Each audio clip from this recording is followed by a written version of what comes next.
Dikira diumrohkan majikan, ternyata ini penipuan berkedok umroh. Sebut saja namanya Mbak Yanti. Mbak Yanti ini bukan nama sebenarnya. Sengaja aku menyamarkan namanya supaya kalian bisa mengambil pelajaran. Mbak Yanti ini berniat menjadi TKW di Arab Saudi dalam rangka membayar hutangnya yang sangat banyak. Dia berangkat melalui PT yang sudah terdaftar dan sudah bersurat izin. Di penampungan gak terlalu lama, bersyukur Mbak Yanti ini segera berangkat ke Arab Saudi. Nah, di Arab ini Mbak Yanti mulai mengerahkan kemampuannya untuk bersih-bersih, masak, dan mengurus rumah seperti orang pada umumnya mengurus rumah mereka. Kerja belum terlalu lama, masih dapat 1 bulan, Mbak Yanti langsung diajak umroh oleh majikannya. Jelas saja Mbak Yanti sangat girang dan senang karena belum pernah menyangka bahwa dia akan bisa umroh. Umroh pun tiba dan umroh pun selesai. 1 bulan terlewati plus umroh tadi. Mbak Yanti melanjutkan hari-harinya sampai 3 bulan pertama dia kerja di Arab Saudi. Merasa sudah agak lama 3 bulan di Arab Saudi, suami Mbak Yanti telepon dan menanyakan kabar serta menanyakan bagaimana dengan cicilan utang-utangnya yang ada di kampung. Mbak Yanti mengiyakan karena dia menyadari tujuan dia adalah membayar hutang. Gak lama dari ditelepon suami, Mbak Yanti langsung menanyakan perihal gajinya ke majikan. Meski Mbak Yanti tahu gajinya tidak akan penuh dia terima, paling gak dia ada sisa sedikit uang untuk dia kirimkan ke Indonesia. Alih-alih mendapatkan pencerahan tentang gajinya yang 3 bulan Mbak Yanti justru kena semprot majikannya. Kata majikannya, kerja masih 3 bulan kok udah minta gaji, padahal kemarin umroh itu juga pakai uang kan.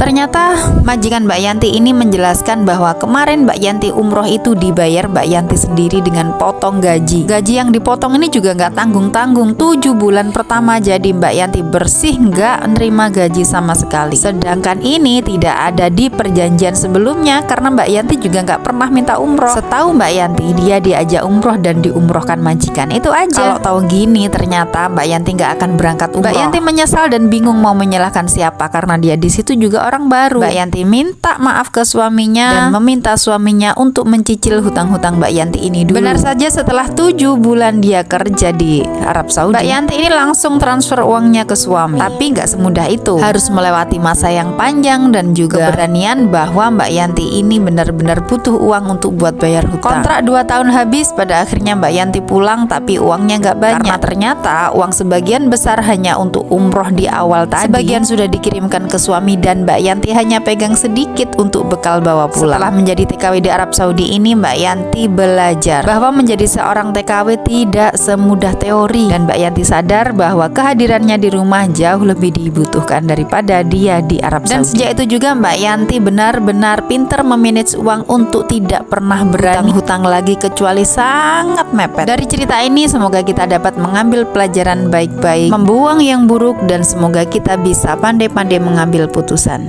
Amin.